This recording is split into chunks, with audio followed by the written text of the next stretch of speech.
Wala na kayong ginawang tama man din. Puro na nga kayong layas. Pare-pares lang din kayo dito. Parehas naman ang ama nyo eh. Yung ama nyo ay wala din. Wala pa. Nasa lang anong oras na ngayon. Yan, dumating rin. Alam mo'y maghapon ang sabong hay. Araw-araw sabong. Ay pala dito sa bahay, manok lang ang ginaintindi. Buti pa ang manok nabibilhan ng Yakult. Ang anak niya hindi nabibilhan. Gago! Yamot eh. Ano, umuwi ka pa. Dapat doon ka na direct sa bungan. Tuloy-tuloy na ang sabong mo.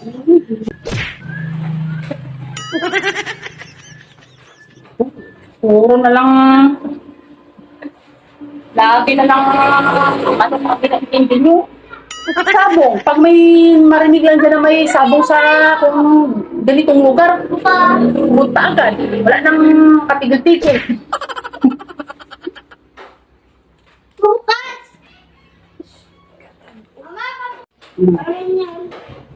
Kalagid talaga ay tatakalan ako ng kwarta. Anong palagay mo sa akin? Makapera? Alam nyo ay susuhulan nyo na lang ako. At lagi na lang kayong wala din eh. Ayun.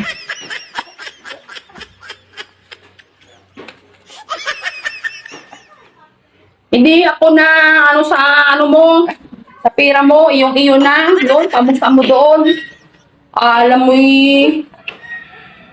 dito ay puro lagi na lang hawak. Ay,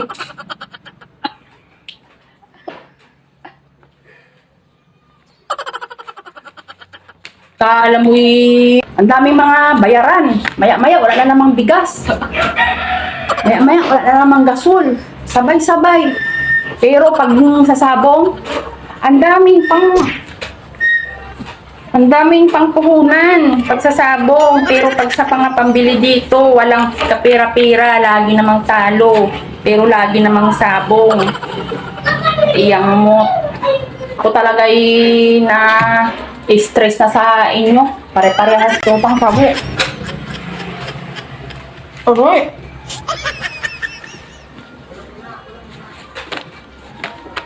Kailan ba ang sunod na mo ay? Wala na. Kailan sunod na pastiskel? Wala nang pastiskin. Gago! Okay, ayos lang yun. Pastiskel ka. Nakad na ba? Kailan yun? Ha? Oh, sige. Sige. Kakain ka? Ayaw. Anong gusto mong kainin, ha? Bibili kita ng lechon? Hindi ko ano yung mga... Bukas, anong oras ang alis mo sa may pastiskel kayo? Wala kami